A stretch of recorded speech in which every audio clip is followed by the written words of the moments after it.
हरीश दर्शकों, महाभारत दुनिया का सबसे बड़ा महाकाव्य ग्रंथ माना गया है। क्या ये सिर्फ एक धार्मिक ग्रंथ है? क्योंकि इसमें बहुत से ऐसे रहस्य छुपे हुए हैं जो आज भी आधुनिक विज्ञान को चुनौती देते हुए नजर आ रहे हैं। इस ग्रंथ में दर्ज की गई कुछ ऐसी घटनाएं हैं जो रहस्यमयी बनी हुई है और वैज्ञानिक रूप से काफी एडवांस लगती है। इसके अलावा आधुनिक वैज्ञानिक भी इसे देखकर चौंक जाते हैं। तो क्या हमारे पूर्वजों के पास कोई एडवांस टेक्नोलॉजी थी या सिर्फ एक कोरी कल्पना थी? इसके अलावा आज हम आपको बताएंगे महाभारत के कुछ 5 ऐसे रहस्य जो आज भी विज्ञान को चुनौती देते हुए नजर आ रहे हैं या उनके लिए कोई पहली बनी हुई है। तो महाभारत में ब्रह्मास्त्र के बारे में कहा गया है, जो कि बहुत ही दिव्य और बहुत ही शक्तिशाली हथियार माना गया है, जिसकी तुलना आधुनिक परमाणु बम से की जाती है।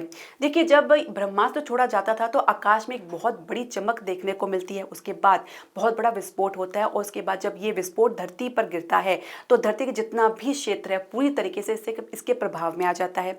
इसके कारण कहा जाता है कि धरती जो है वर्षों तक बंजर रहती है। ठीक वैसे ही जैसे परमाणु बम गिरने के बाद उसके पड़ने वाले रेडिएशन के असर पर धरती जो है वो बंजर हो जाती है। न सिर्फ धरती बंजर हो जाती है बल्कि इसका असर मानव पर भी देखने को मिलता है या प्रत्येक जीवों में देखने को मिलता है। अब अश्वत्थामा द्वारा छोड़े गए ब्रह्मास्त्र का जो असर है उत्तरा के घर में पल रहे परीक्षित के ऊपर भी देखने को मिल सकता है, जो ठीक वैसे ही दर्शाता है जैसे परमाणु बम के गिरने के बाद रेडिएशन का जो प्रभाव होता है।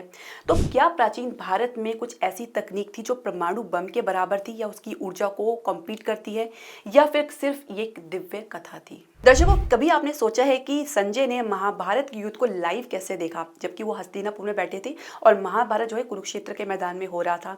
कहा जाता है कि इसको अंग्रेजी भाषा में या आज की आधुनिक भाषा में रिमोट व्यूइंग कहा जाता है या टेलीपैथिक विजन कहा जाता है, जिसका उपयोग अमेरिकी सैनिक एजेंसियां आज भी कर रही हैं।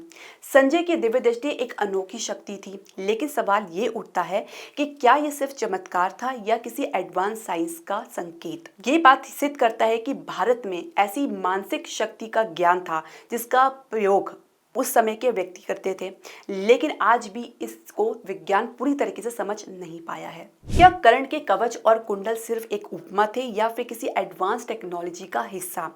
ग्रंथ में वर्णन है कि जब इंद्र ने कर्ण के उनसे कवच और कुंडल मांगे थे तो उनको अपने शरीर से उसे अलग करना पड़ा, ठीक वैसे ही जैसे बायोकेमिकल आर्मर। कर्ण के कवच और कुंडल को महाभारत में एक दिव्य शक्ति से जोड़ा गया है। इसके अलावा क्या ये एक रूपक था या किसी उन्नत ऊर्जा संरचना का हिस्सा?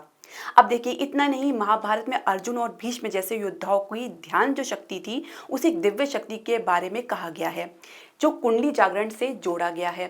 अब कुंडलिनी को एक सर्पणी शक्ति कहा जाता है जो कि हमारे स्पाइनल कॉर्ड में स्थित 7 चक्रों के माध्यम से जागृत होती है। इसके अलावा इस ऊर्जा को हम अगर ऐसे समझे तो आधुनिक विज्ञान में इसे बायो इलेक्ट्रिसिटी या न्यूरल नेटवर्क के रूप में आज भी पढ़ा जा रहा है या इसके ऊपर शोधन किया जा रहा है। क्या महाभारत में वर्णित दिव्य शक्तियां या जो भी आध्यात्मिक शक्तियां थी या सिर्फ एक शक्तियां थी, या सिर्फ इसको अगर कंपेयर करें आज के विज्ञान में तो कोई एडवांस टेक्नोलॉजी थी? हमारे शरीर और मस्तिष्क में असीम संभावनाओं का ये संकेत भी देती है। दर्शकों, महाभारत में वर्णित भगवान श्री कृष्ण की नगरी द्वारका को कैसे हम इग्नोर कर सकते हैं? ये एक अद्भुत और समृद्ध शहर था। पहले इस पर किसी पर कोई विश्वास नहीं करता था, लेकिन ये जो अद्भुत और समृद्ध शहर था जिसे श्री कृष्ण ने बसाया था, लेकिन महाभारत के युद्ध के बाद ये नगरी समुद्र में समा गई थी और हजारों साल तक सिर्फ इसे एक पुरानी कथा के रूप में ही समझा जा रहा था। लेकिन वैज्ञानिकों ने इसकी खोज को सबको न सिर्फ चौंकाया बल्कि इस बात को प्रमाणित भी किया। 1990 के दशक में समुद्र के अंदर खोजी गई प्राचीन संरचनाएं इस बात का प्रमाण देती हैं कि द्वारका कोई मिथक नहीं है बल्कि एक ऐतिहासिक शहर था। समुद्र में के नीचे महलों, सड़कों, द्वारों के अवशेष मिले हैं जो इस कथा को साबित करने में कोई कोर कसर नहीं छोड़ते हैं। क्या ये किसी प्राकृतिक आपदा का नतीजा थी या फिर किसी उन्नत सभ्यता का रहस्य? क्या द्वारका प्राचीन भारत का एटलांटिस था या ये रहस्य आज भी वैज्ञानिकों के लिए चुनौती बना हुआ है? तो दर्शकों, महाभारत में जब भगवान श्री कृष्ण ने अर्जुन को अपना विराट रूप दिखाया तो उसमें पूरा ब्रह्मांड, अनगिनत लोग, अतीत और वर्तमान और भविष्य सब एक साथ दिखाया गया। अब ये सिर्फ एक आध्यात्मिक अनुभव था या फिर किसी बड़े वैज्ञानिक रहस्य की झलक? आधुनिक विज्ञान में टाइम डायलेशन नाम की एक थ्योरी है जो बताती है कि जब कोई चीज बहुत तेजी गति से चलती है, यानी प्रकाश की गति से चलती है, तो वहां पे जो समय है वहां पे वो धीमा हो जाता है। श्री कृष्ण ने अर्जुन को टाइम टाइम और स्पेस से बाहर ले जाकर ये अनुभव दिखाया। आज के वैज्ञानिक में ब्लैक होल, टाइम ट्रेवल और मल्टीवर्स की बातें बहुत जोर शोर से की जा रही हैं, लेकिन क्या भारत में ये पहले से मौजूद था?